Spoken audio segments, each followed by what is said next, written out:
What's up, everyone? So in this video I want to talk to you about morning routines or rituals, evening and morning routines that are crucial, especially in these days, for you to put in practice, because there's a fact, number one, that the moment we wake up during the first hour, our levels of cortisol, the stress hormone, are higher. On top of that, our mind gets into like thinking mode so many times. Like, I personally have experienced like super high levels of stress the moment I open my eyes and I start thinking of like all the things that I gotta do, blah blah blah blah blah blah, the problems, whatever.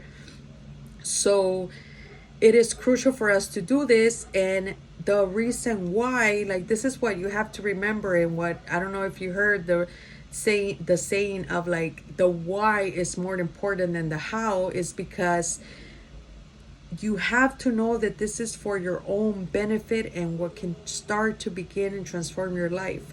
For some people, it's crazy to like hear that, oh, I'm still like, I set myself up every morning to have the best day ever. Like, we cannot control the outcomes of the day, but trust me, once you start implementing your own flow of your own routine, things or challenges tend to seem lighter. For sure, one of the things that you should avoid is jumping into social media or your phone for this first hour. Like, please, like, the social media or the internet algorithms, when it comes to social media, could trigger a lot in the nervous system and like literally attack it. So the first morning, these are the few things that you can do, actually, not share, or share after you do them. You can incorporate them in the day, right? And I know schedules vary. Some, I used to start working at 5 a.m. I still get up at 6 a.m. in order for me to have like an hour for myself before I get into anything. And this has been freaking extremely helpful for me. I went from having like so much stress, like I would grind my teeth all the time. When I went to the dentist and I asked like, what can I do for stress? They said, well, don't stress. And they found it really funny. And it's fucked up because now we have high levels of stress because we're being bombarded with information. So please, that's one thing. Like, in this hour, the only things that you should be focusing on is on things that make you feel just fucking happy to be alive, that uplift you, that pump you up, whatever that means to you. It could be music. Like, I like hearing music sometimes, because you're still in like in a sleepy state. I love audio meditations. Like, audio meditations help me a lot. Like, silent meditations, I try to do more towards the end of the evening or during the day. Why meditations are so important, even if you say, oh, I don't like to meditate, my mind is still running. It's not about you stopping your thoughts at all, but it's about learning how to let them flow through, because that's ultimately like what happens.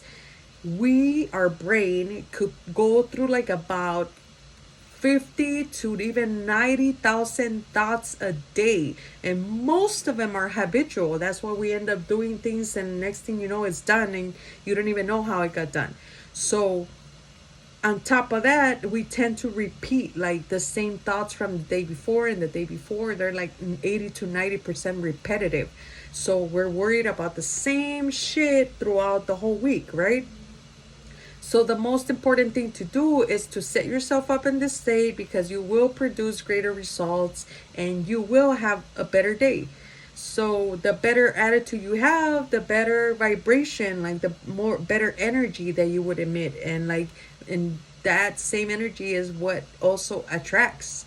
So when you face challenges, with a more clear mind, they tend to lose their power, and they really don't have like a hold on you as when you just wake up and you jump into everything. Like, now, if I end up for some reason sleeping in and I jump into the activities of my day, I feel myself in this like rut of things. So it's extremely beneficial. Set yourself up in a group mood. Like, I love dancing myself. Movement is so beneficial. So move in every new way. Find stretch exercises. I love to do the sun yoga meditation. It's like a stretch. It's beautiful and simple. Silence is also important. So if you can manage to take 10 to 15 minutes. Why? Because our brain is constantly going. Like, we went from being distracted from one screen to multiple, especially our phone that is always in our hands, our emails, notifications from everywhere, on top of like whatever type of work we're doing, and our families. So there's a lot going on. This is why we know this is a must. Finding moments of silence are so beneficial to your brain, like so beneficial, and it provides a lot of clarity. Like, maybe you're stressing out about something big time, so take 10 minutes and just try to silence your mind, and for sure practice breathing exercises. There's so many. We do just unconscious breathing, like we're breathing obviously if you're hearing this video, but we don't do mindful breathing, which is just being aware of your breathing, taking deeper breaths, which is calming your system, nervous system down, and it helps bring more clarity. So breathing, don't forget. And this applies the breathing applies to everything. Like, if you're nervous about something, if you're anxious, if you need a break, like, doing mindful breathing, deep breathing exercises definitely helps regulate our nervous system enough for us to find some sort of peace, and then the answers will come easier. Another part of the morning routine or rituals is visualizing. So this is what I do personally, and I this is my morning routine, and I came to this own routine after trying many different things, like waking up at 5 straight to working out, which was to me. And I know, I am aware that we have to push through like that uncomfortable feeling of doing things at first, and ultimately we end up feeling better. But for me, it's more like music and dancing after I meditate, after I have a moment of gratitude. So the first thing that I do, because I said, our cortisol levels are high, and I tend to open my eyes and already be worried about so much shit, is that I go into like a deep state of gratitude. It's called mindful gratitude. Mindful gratitude is different than saying, oh, I'm grateful, and you don't really mean it. Mindful gratitude is really going into the feeling of gratitude. Like, for me, sometimes I open and I'm grateful that my heart is beating. I'm grateful for the bed that I'm laying. I'm grateful that the sun is out. I start like observing very close things to myself, to my body, like how my cells are all working, and just begin to express gratitude in this way.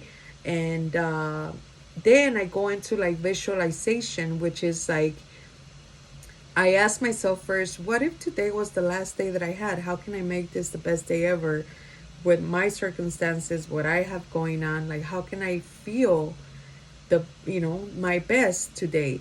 And after this question is really powerful for me, and it's humbling. And also, I have to visualize after. It's so important, if you're going to ask yourself this question, to try to train your mind to visualize what would be the best day. How would your best day look like what does that look like? What can you incorporate to make it more fun, to make it more for you to love something more? Maybe a little walk, maybe whatever that means to you, so just make sure you incorporate the visualization.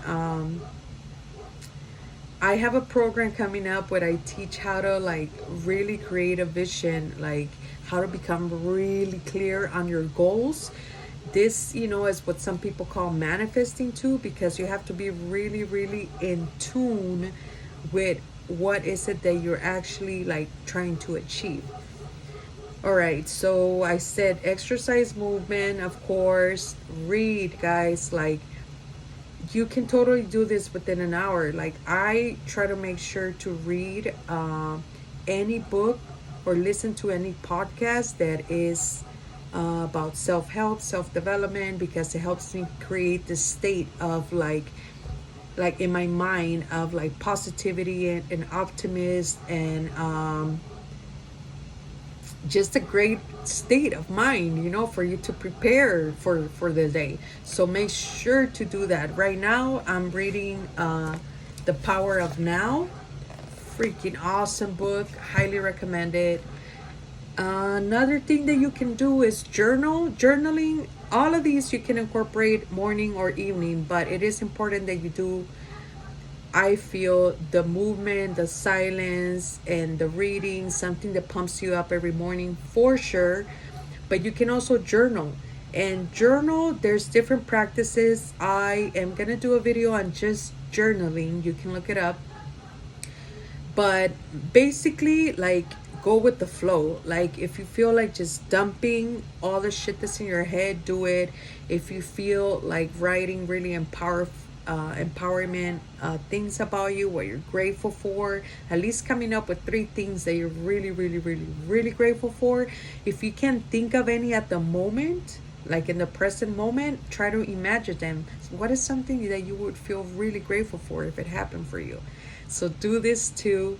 And with the meditation, going back to it, and the brain, besides being so important to like pause and give it the downtime, it actually, there's a study that shows that it regrows your prefrontal cortex, which is our thinking mind, our clarity mind. So it shows that like 50-year-old meditators have like the same gray matter in our brain that 25-year-olds by meditating. So it's pretty crazy, but pretty cool.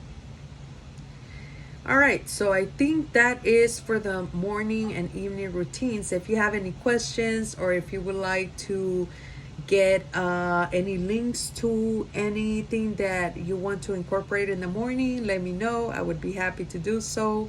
I hope this was beneficial, and thanks for watching. Don't forget, of course, to click on the like and subscribe button if it comes from your heart. I appreciate it. Peace out.